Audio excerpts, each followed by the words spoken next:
Dude, it's nice to have you back. All right, welcome to FAFO Friday. By the way, FAFO Friday is turning into like more of a vibe than a day of the week. We may publish this on Saturday. I don't care. Welcome to FAFO Friday. Even if it's Saturday when you're listening to it. Even if it's Saturday. I got 5 words for you, Kwaku.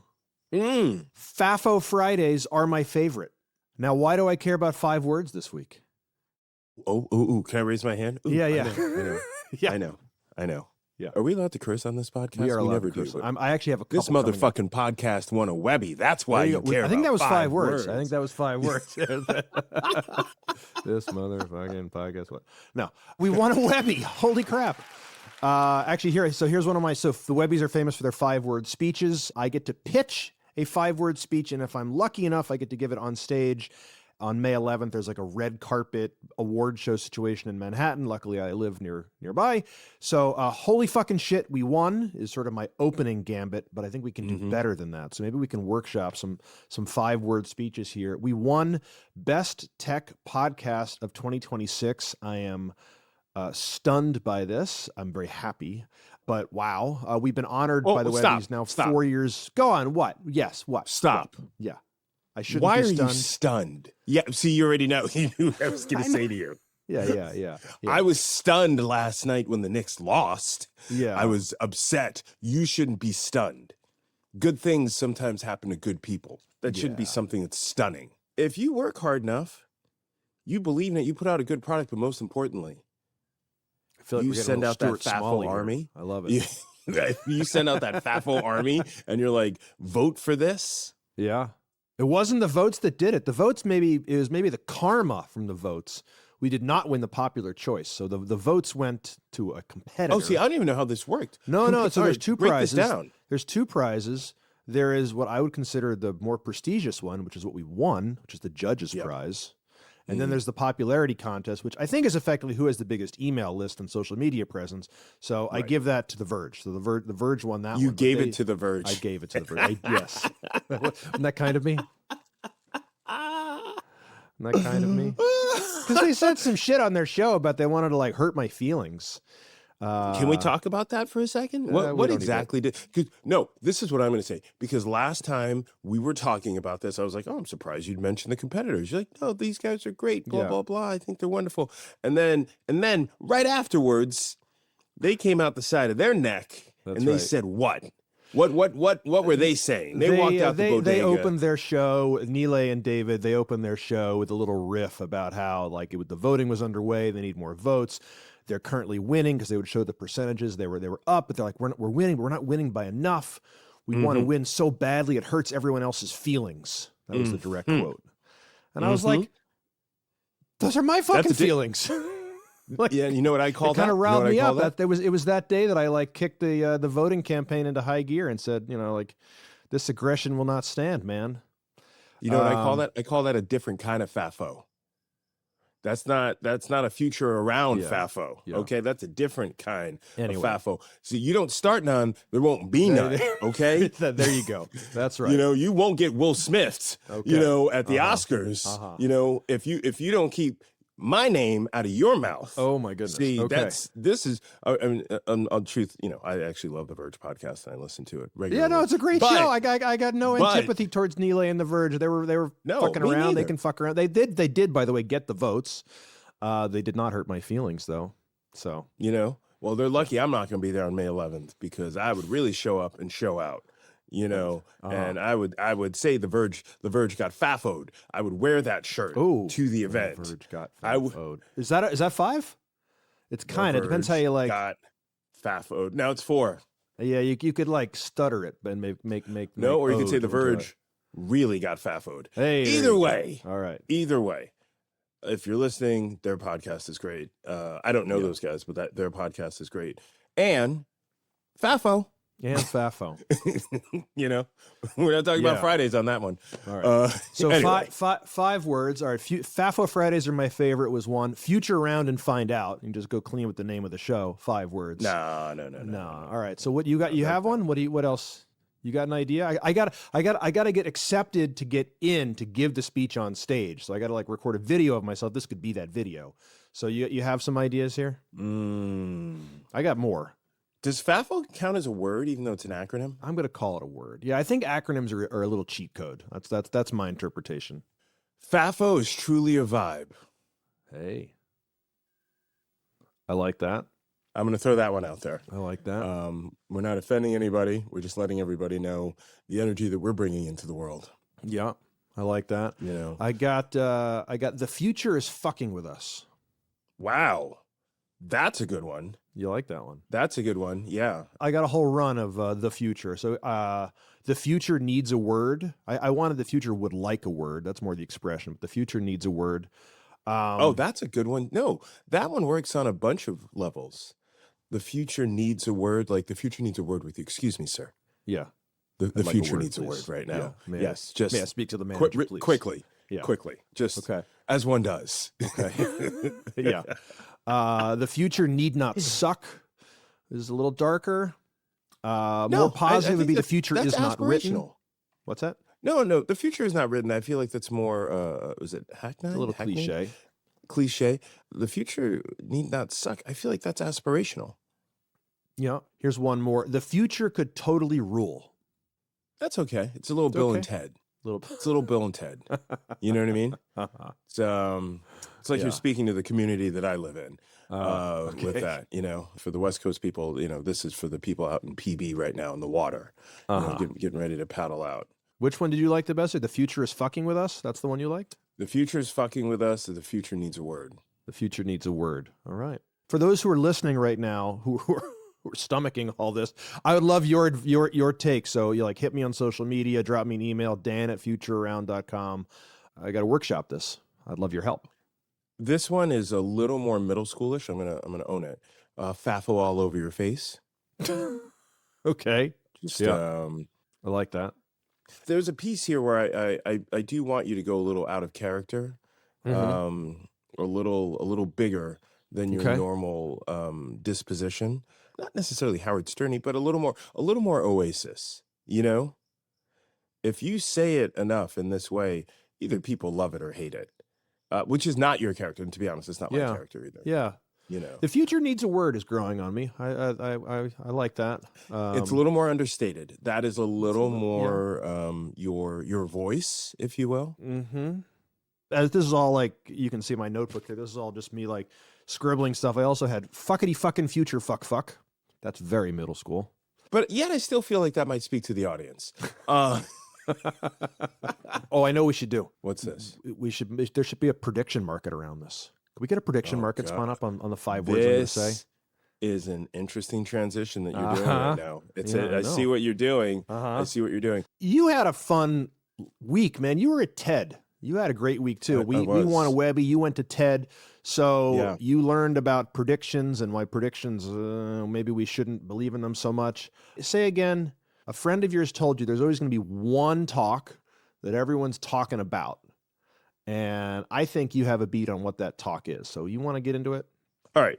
So this was my first TED, and they have all different types. They have the TEDx, they have TED Women, they have TED AI, they have all these different, there's multiple TED varietals. But the TED that I went to is what they call Big TED. Okay.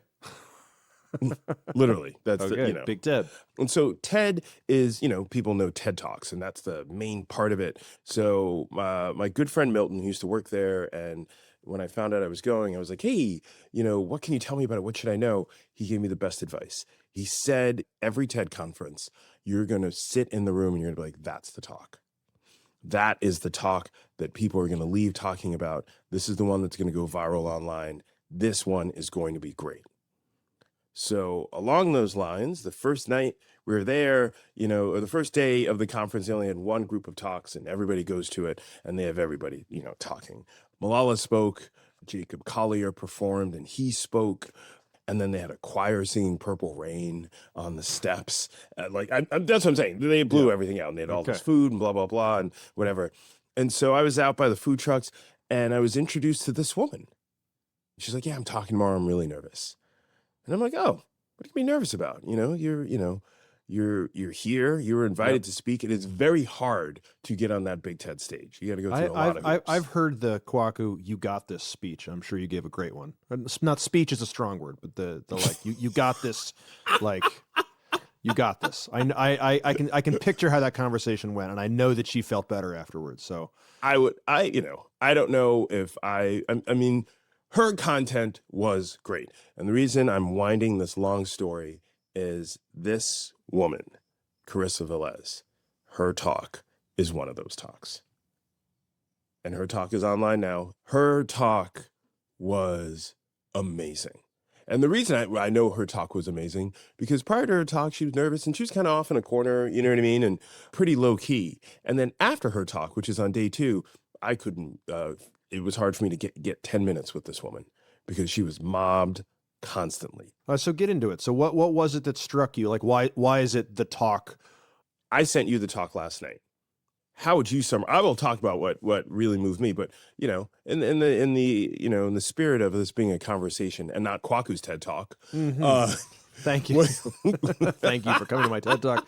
I think the reason, if I had to guess, that it was so inspiring is it's all about agency, and it's like the talk is about predictions and how some predictions are very useful. And some predictions we take too seriously and they become self-fulfilling prophecies.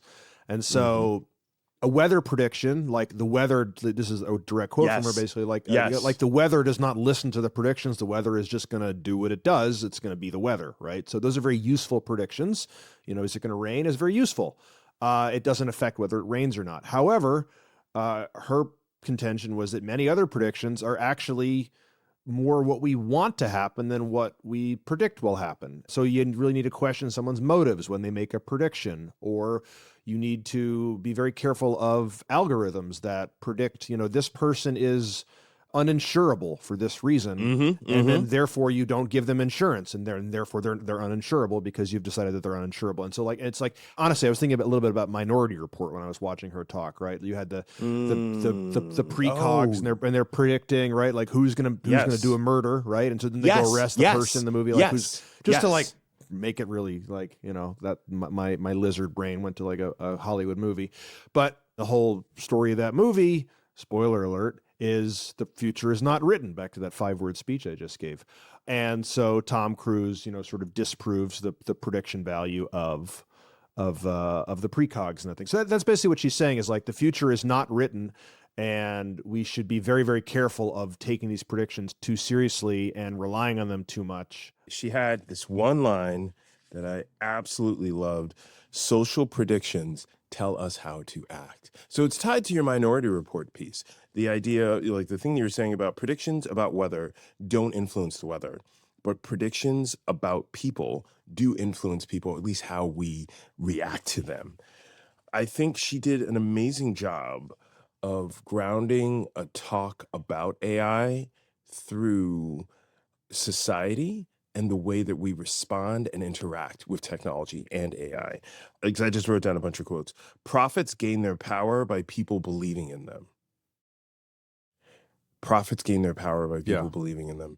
And if we think about how we interact with AI now, there's so much of, well, I put this into the LLM and it said this, even if you're going to do this on the space level. And it said this and it sounds right, so this is what I'm going to go ahead and do. The idea of these prophets being built into these machines that these algorithms that we just trust implicitly, that drive our decision-making process, that drive who we date, where we live, the food we buy, the music we listen to. So it shapes our worldview. She captured all of that beautifully in this speech, and it was really timely, in contrast to, and I never know the names of these people, and probably I don't want to know the name of this guy. What is the name of this book that just came out? And it was written by the co-founder of the company, Peter Thiel. They do a ton Alex of stuff. Karp and Palantir. Palantir. And his book, but his sort of manifesto or doctrine or the summary of his book, which a lot of it leans towards, hey, the system, the people who build these systems will control the world, so let us build this system for you. But who's building the system? And one of the best lines: beware of prophets and prophecies, and rebel against these sort of tyrannical predictions. Yeah, and by the way, you keep saying prophets, And that Yeah. can be spelled two ways, right? And so I keep hearing it Ooh. both ways every time you say that. That's a bar. that's a man. That was literally a bar. And you're absolutely right. Because what I'm not mentioning is the idea of all the stuff being profit driven as opposed to people driven. I'm trying to remember, what were her practical, like, what we can do about it? Did she have a few of those that she outlined? I mean, other than just sort of, Can I give you 3 bullet points? yeah, please. 1, the idea of exercising human agency and refusing. So this ties into what you're saying, refusing to just accept algorithmic predictions. So, question the answers. 2, challenge the authority of these digital age prophets. Who's running the systems? Yeah. And how are they qualified? Yeah. Yeah. Where are you getting these answers from? And how are they qualified to make these predictions? And I love that she keeps couching it in predictions, And then the third one, demanding transparency and accountability to sort of protect our autonomy. So, all right, cool. How does this system work? A couple weeks ago, there was this huge leak that happened with Claude, where it's sort of like, well, this is how Claude code works. And this is like the process in which Claude code, it was like the technical side of how Claude code works and why it's effective. But why isn't that transparency? Why doesn't it exist for every sort of AI system that we use? And there's several answers. One, there's no regulation around this. Yeah. This is, we're making the same mistake as social media, but it's happening faster and in real time. So I feel Awesome. like being able, moving towards an election year, why aren't people talking about this? Why aren't people asking for this from the legislators? But the idea of, all right, we're going into an election year, ask these questions. And not a presidential election year. We're going into regional It's actually elections. getting darker than this. I mean, someone threw a Molotov cocktail at Sam Altman's house recently. There's all the anti-data center sentiment. I mean, this actually is like bubbling up in physical ways. And as you're mentioning the election year coming up, it's I think this is going to keep happening more and more because people don't feel like they have, you can question the answers all you want, and like there's a major like AI backlash, techlash. I want to tie this actually to Meta, Facebook. Who? Yeah, those them. They're first of all, they're laying off another 10%. But the thing that I wanted to tie it to is I've just rolled out a kind of Orwellian system that other companies have. They're not the first to do this, but that will track all of their employees' keystrokes, mouse clicks. It'll take periodic screenshots of whatever's on their screen. And this is to train AI to do their job. This is something they've done for their contractors for a long time. This is just new for the actual employees of Zuck Nation. But it's hard to opt out. I guess what I'm getting at is like it's increasingly hard to opt out, right? It just seems like these are the terms, like you want the job or not. Like we're going to take screenshots of whatever's on your screen all the time. And maybe I'm being Pollyanna about this, but it's hard to opt out if you've bought in. It's hard to opt out if you're trying to carve out your space. You don't, and this is the Pollyanna part, you don't have to work at one of those companies to be in tech. You can be at a smaller company. Correct. You know what I mean?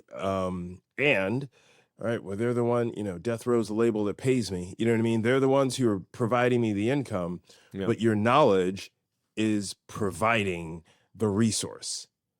We talk about this all the time. We are the fuel. We are the AI fuel. Yeah. We are. The AI does nothing without us. I was talking about this with someone the other day where it's sort of like, we are the key. Without the key, the car doesn't start. You can have the most amazing GPS system, but if you don't have the address, you don't know where to go. Even if you're plugging into your car and it's self-driving. So we are willingly giving this away.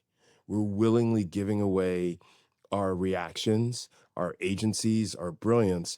And I'm not like saying no one should use AI and you shouldn't work at a company where AI is used, but I am saying to be aware of what you are giving away and at what price.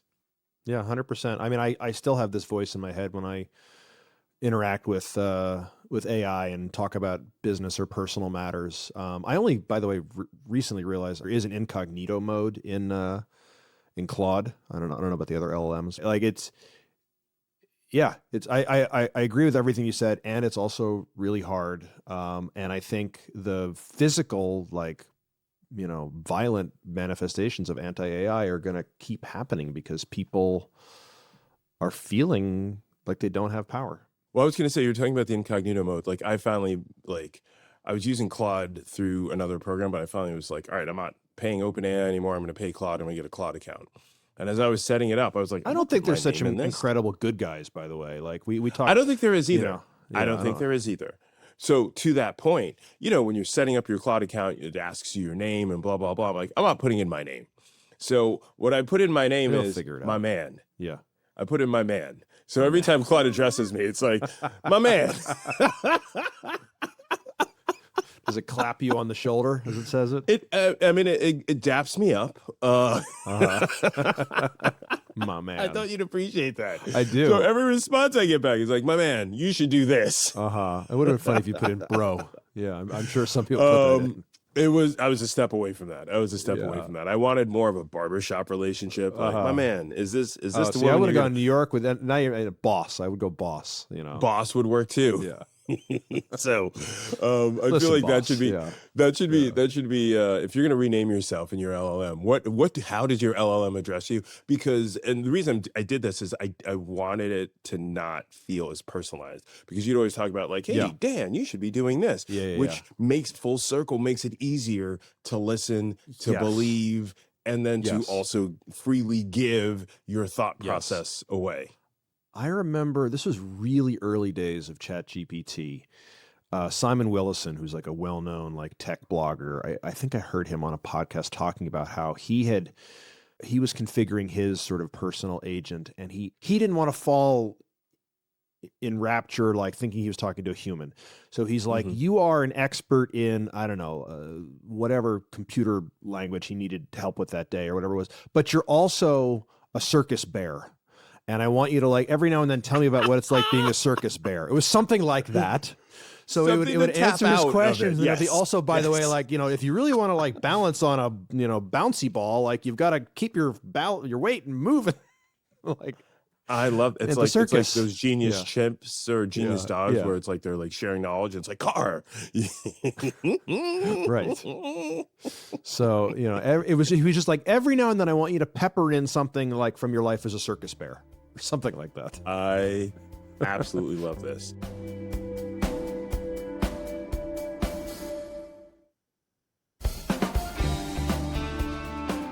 Kwaku, you know what I love about podcasts? They are a team sport. We root for each other. And sometimes podcasts recommend other podcasts to each other. And so I want to do that right now. I want to do that right now. Okay. Let's dig into it. All right. The business world is moving faster than ever. Markets, technologies, entire industries. So when change hits, what can we learn from how leaders react in real time? On Rapid Response, you'll hear candid conversations with the people making tough calls when it matters most, navigating uncertainty, pressure, and everything that comes with leading right now. Hosted by Bob Safian, former editor-in-chief of Fast Company, each episode breaks down what's happening, what's at stake, and what smart, dynamic leadership looks like today. Listen to Rapid Response wherever you get your podcasts. So this is a thing that we podcasters do sometimes. We recommend each other. I think it's actually really sweet. You don't find this in other industries. So check out Rapid Response. I love this. I think this is great. I think this episode, in all seriousness, it would be an interesting contrast to some of the people that they may interview or talk about in Rapid Response, because they're probably dealing with some of these same issues. Mm-hmm, for sure. And outside of you supporting other podcasts, I wish The Verge would support other podcasts in the same way that you just did. Okay. I keep saying this. I actually love The Verge. I love The Verge. I do too. They will never hear this episode. I know. They will never hear this I was pretty episode. excited to meet Nilay I met Nilay briefly at a media conference a year or two ago. Good guy. Hopefully Nilay and look, doesn't hear this. They're fucking around and so are we. So and all finding good. out. And finding out. That's right. Yes. By the way, this entire conversation, if you see me looking down, it's because I've been like counting on my hand that if you said something pithy, I was like, was that 5? No, that was 7. Shit. I was like, oh no. Okay. Well, I must have been really pithy. You've been looking down a lot. Extra pithy. Extra pith on this week's FAFO. All right. Time to play America's favorite game, past, present, or future. Past, present, or future. Oh, this is a good one. And I feel like some of these are always leading, though. Okay, here we go. Low-level tech jobs. Ooh. I mean, they don't feel like the future. That's the, entry-level jobs. It's a hard market out there. I mean, like all the people that went to, I have a nephew who just graduated with a comp sci degree, and like he did all the right things. Yeah, right? Like, fuck. Right. I'm sure he'll be fine. Yeah. I think he also did a minored in philosophy or something. Oh, good. You got that. Philosophy's a growth industry right now, I think. Who knew that philosophy would be the fallback? Yeah, exactly. I know. Do you think that they will exist in the future? So I said low level, but entry level is a better term. I mean, by definition, they have to exist because the level just gets higher. So you enter somewhere. But the bigger point of like, what do people do in their initial jobs? I mean, we do have this problem right now of like nobody wants to hire. It's a tragedy of the commons, really. Like nobody wants to hire entry-level people because AI can do a lot of the things that those people could do. But then if you fast forward 5-10 years, who are the senior people if you didn't have junior people? Theoretically, at least the most motivated junior people right now are just going to start their own things. If they can't get a job, they're going to make a job. They're going to create a company, whatever, go be influencers or something. Podcasters, yeah, Lord help them. So it's just it's changing. It's what do you think? So it's interesting. I set up a brain date. I said I was going to stop talking about TED, but I'm just enraptured. I set up a brain date during TED, and it was called The Sweet Spot Between Agentic Workflows and Productive Struggle. Okay. And there's a variety of people who came. There was a person who owns a moving company. There's a woman I know who does AI consulting for large corporations. An actress came who runs a production company. And then this entertainment lawyer came, and he said the most interesting thing that, previously he would have one of his junior associates write up something, a contract or whatever, and then he would look through it, and then he would edit it, but then he would show them, all right, here is why this is wrong. And it was the apprenticeship model, it was the teaching moment for him. But he himself would notice when he would work on contracts that sometimes you're working on stuff, you're tired, you're making dumb mistakes, typos within language, or you're doubling up phrases, that sort of thing.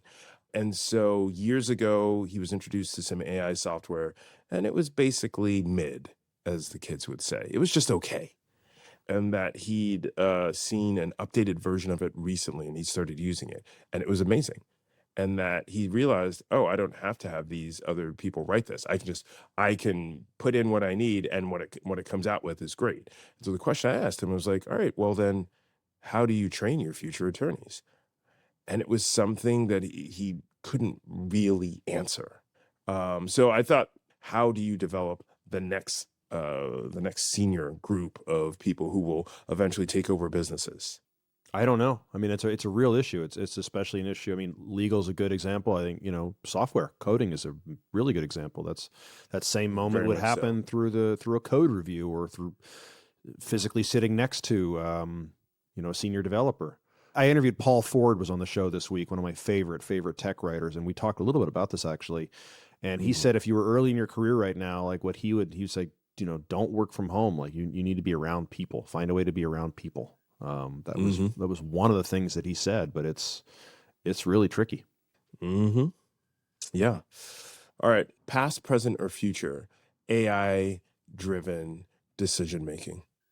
I mean, it feels inevitably, and I use that word carefully because we just talked about like predictions or, the feeling right now is that it's inevitable. Like AI is going to decide things for us in all sorts of ways that are useful, but also probably very unfair. Do I deserve a promotion? I can imagine AI is being used for that already right now. Interestingly, like one of the areas where it probably could do a lot, but there are actually laws like fair lending, fair housing. There are already, like for decades now, laws because of redlining and other awful things that happened in the past. There are laws that theoretically prevent, unfair decisions from being made when it comes to who to lend money to. But AI and algorithms are definitely used in those spaces. So it feels very much like the future. How those are But used it's also responsibly the past. is a yeah, it is. Yeah. Yeah. It's also the past. If you, I mean, you're talking about redlining, but even if you're not talking about redlining, even if it's about credit scores, and I'm going to make this connection. Your credit score predicts your ability to faithfully do whatever, pay your bills, if you will. But jobs were determined by credit scores. Housing was determined by credit scores. A variety of things, what cards you own, whether or not you could buy a car, all of that. A lot of that was driven by credit scores, which is basically math. And so instead of just like getting a spreadsheet saying, all right, well, we've looked at this and you haven't hit this number, it skips the spreadsheet and you just have the AI saying yes or no. So I feel like this is something that's sort of coded into our process already. And maybe the real question is around the flexibility around it. Someone could look at that and be like, hey, you know what? We like the cut of your jib. We're going to ignore this, or we're going to give you a shot, as opposed to a system saying yes or no. Well, that's the old system. You go golfing with your banker or something, and you get a loan. Right. And what was the name of our friend Lindy? She worked for the real estate company. What was the name of the company? I don't. WeWork. WeWork. So I thought they were a tech company. Okay.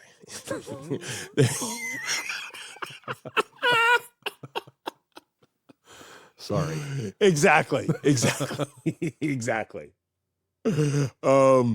the idea that on paper, if you looked at what this guy was doing, if you're evaluating this, you'd be like, I don't understand why it makes sense to give you more money. But he was so charming. That he got, I forget the name of it. Elevate us to a whole new plane of consciousness. A whole new plane of consciousness. Like that guy, talk about having a golden tongue, that he got billions of dollars, right? And he still continues to. That going away. Would that go away? And what are the benefits of that? Oh, I see. I think relationships are still going to matter, right? So I don't think it goes away. I think there's still there'll be people who can spin a good yarn and they'll be able to raise money. I mean, we're conflating like venture capital and sort of much more low level, like I want to open a mom and pop store kind of loan, but I don't think it goes away. But because do they have the same rules? VC versus going down to your local Chase Bank and saying, I want to open a record store. The review of what you do, is it the same rules? Theoretically, AI would flatten that and say, nope. This has been evaluated. Right. You get the thumbs up or the thumbs down. What do we lose? What do we gain? I don't even know which one I want, honestly. I mean, like, I don't want these giant Orwellian black box systems. Although I can see the point of like it makes them fairer in a way, like because theoretically, right? This actually really speaks to the upcoming episode on Tuesday with Raman Chowdhury. Like, if these systems are quote unquote free from bias. Hint, like they can't be, like it's all trade-offs. This could be great. These decisions will be made in a more equitable way. It's not about who do you know, or it doesn't. But I'll give you one example actually where like AI is totally screwing with what used to be a relatively fair system, which is job applications. Right now, AI can write your job application. You can use AI to apply to thousands of jobs at a time. You don't have to write it, and your cover letter, and write your cover letter, write your whatever. And then on the flip side, you've got, I mean, you know this well because you're related to a recruiter. Like on the flip side, companies they've got total unsustainable influx of applications for even the most inconsequential role. So they can't go through it. So now they've got AI to review your AI submitted thing. AI is talking to AI. And so where does that leave us? It actually points right back to like going golfing or, whatever, going rock climbing is probably a more modern example, like getting to know people, right? Getting to know people, and like getting it in. I mean, that's always been a way people got jobs, but it feels like that's even more important right now because the theoretically fair system. Like I used to get upset when I would see people post on social media like a job and it'd be like, DM me, and it'd be like, no, like give them the link to the application. Like let them apply through the website like everybody else. Like that's actually the fair way to do it. Mm-hmm. But that doesn't work right now. Like we broke that system. Yeah. No, I would say I don't think that's worked for a while, even prior to AI. And I've definitely worked at places where it's like you put together the job description, you know who you want to hire. Yeah. But Yeah. you have to I'm put not saying out it was the a great thing. system before. Yeah. Right. Yeah. And it's so soul crushing. Looking for a job no matter what can really be depressing. Oh, because 1,000%. you get no feedback. Like it's just Yeah. it's no fun. And it just sounds really, really awful right now. And I hope And you're that getting there's less a path feedback out now. of this. Yeah, no, I know. Yeah. It just So, it feels yeah. really, really arbitrary right now. And like good news for the really ambitious, like, extroverted people who can go out and they'll still be fine.